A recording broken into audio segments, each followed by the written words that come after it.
This is the Tweed Courthouse. Well, unfortunately, Albany's antics today could make Boss Tweed blush. The bottom line is that government works for the people, not for the politicians and not for the special interests. Job one is going to be to clean up Albany. That was from 5 years ago. So what a difference 5 years makes. That was then. Candidate Cuomo, running as Albany reformer, threatened to clean up the state capitol as he stood next to a reminder of the old corrupt Tammany Hall days as an intentional backdrop. That was also before the arrest, trial, and conviction of the top two legislators in Albany this year. Former Assembly Speaker Shelley Silver and former State Senate Majority Leader Dean Skelos. So, what is the governor saying now? As soon as the verdicts came down, he said this: if a person's going to break the law, the person's going to break the law. Sounds a little different. And how about this one? There's no appetite, speaking of reform, in the legislature. Okay. Now, the governor, however, after those comments, may be having a little bit of a change of heart. He did meet with some good government groups just yesterday talking about a possible transparency agenda he'll push at the State of the State address in January. Okay.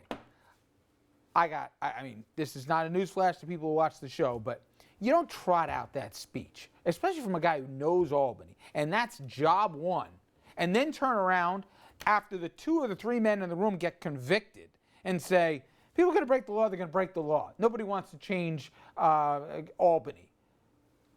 Usually you don't give this guy a pass. Give me a break, right? He's punctual. Look, the problem with this debate is none of it's going to get real until Bahara either drops the other shoe or puts it back on. Okay, explain this to me. I'm not being rhetorical. I don't understand this, especially, nobody's going to debate Cuomo as a smart guy, especially politically. Why, Richard, isn't it a better move, regardless of what Bahara has or doesn't have on him, for him to be the most pro-reform guy out there? Well, why not at the State of the State to say, this whole speech, forget about it. All I'm going to do is make it transparent. It's going to be X, Y, and Z. Agree or disagree? Why doesn't he become the reform champion just optically? I give you a political answer, and that is he needs a Republican Senate, and he's not about to go to war with the Republican Senate.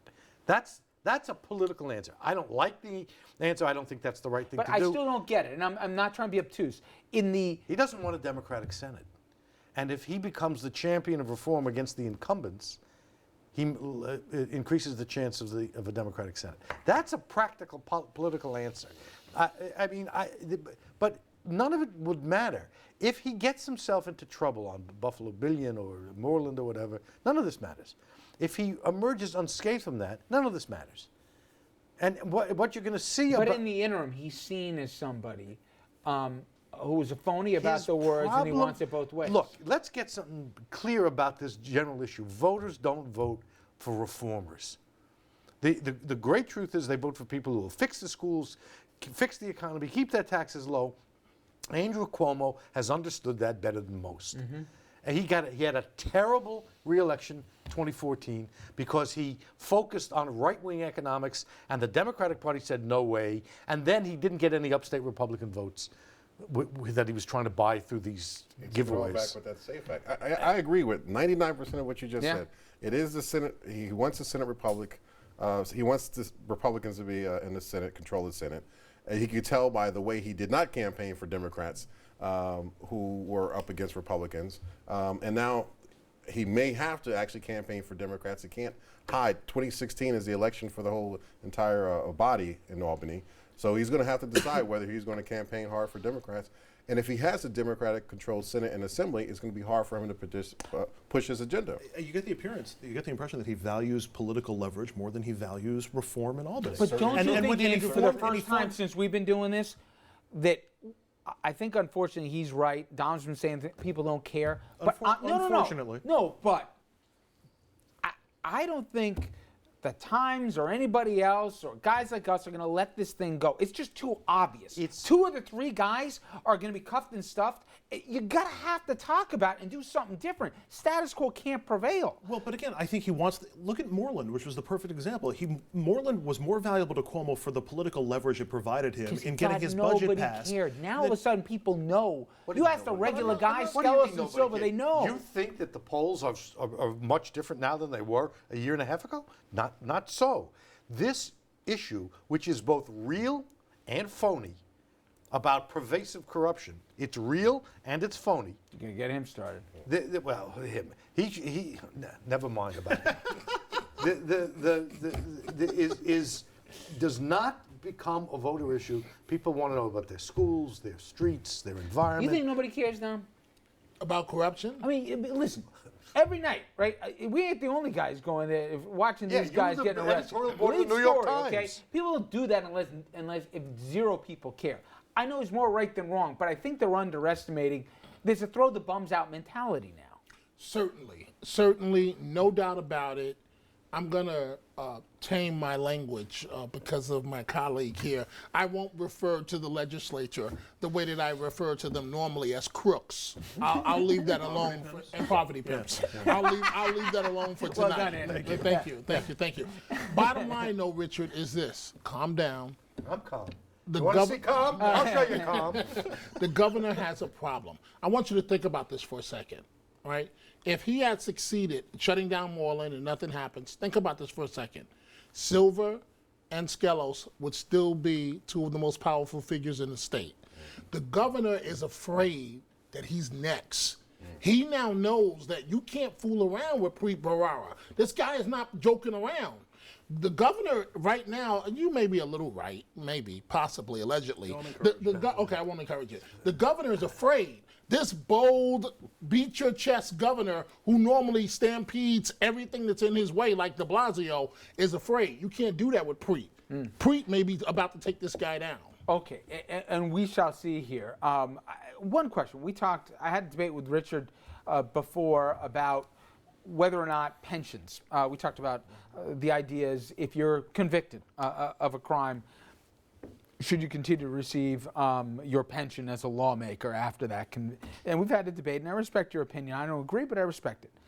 What about the second part, which is naming? If a lawyer is convicted of corruption, how should we deal with them besides the prison stuff? Yesterday, Dean Skelos' name was stripped from his office door in Albany, and it got us thinking. There's also ball fields in Nassau County named after him. Now there's a push to have Skelos' name taken down there, much the way we saw Bernie Kerrick's name taken off of a jail in Manhattan, etc. Richard, how do you feel about, I know they're little symbols, but still, I've heard a lot of arguments, not just from you. These guys did a lot of good in their public service careers, but does the final imprimatur of that conviction wipe it away and names should no longer be on public entities or whatever? I don't think there's a full rule that applies to everybody. But I don't think there's anything wrong with saying we honored the wrong guy.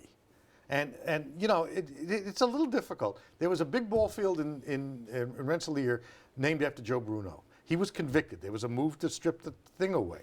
People said, well, let's just wait. He was then acquitted. So the answer is, yeah, I think people's reputation should suffer when they commit criminal acts. I don't think they should be shot. I don't think they should be made non-people. I don't think their family should be ruined. But I think they should pay a price that goes beyond incarceration in terms of public shaming. I think that's real. Whether you want to take the guy's name off a park or not, you know, it's discussable. Yeah, I think we've certainly seen a lot more today because of the 24-hour news cycle, the online, the social media, the way messages get across. I mean, there's plenty of people who've had corruption and been arrested and their names still stand prominently. You have some people on Mount Rushmore who can argue whether or not they should be there or not. But I think it's become more of an issue now, and I think, you know, it became a huge issue when we talked about Joe Paterno at Penn State. Yep. And the whole, I mean, great coach. Never right? convicted of a crime. Never convicted of a crime, but the scandal ruined his reputation, and I would say killed him. But yeah, certainly there is accountability in the public to now strip your name from the history rolls too. I think that's something new. It's a little dangerous, Andrew. if you go beyond just the immediacy, I mean, look about the debates they were having at Virginia, University of Virginia, and other colleges right now, and looking at, you know, some of the people who established the colleges and their ties in the ages of slavery, et cetera, right now. I mean, where's the line, you think? This isn't a Woodrow Wilson debate. No. This just happened. So, you know, look, Benedict Arnold did a lot of good for this country, but there's really no need to name anything for him. And I don't think anybody's pining for a Pedro Espada sushi joint in Mamaroneck. So, you know, penalize them and take their names down. Does not honor.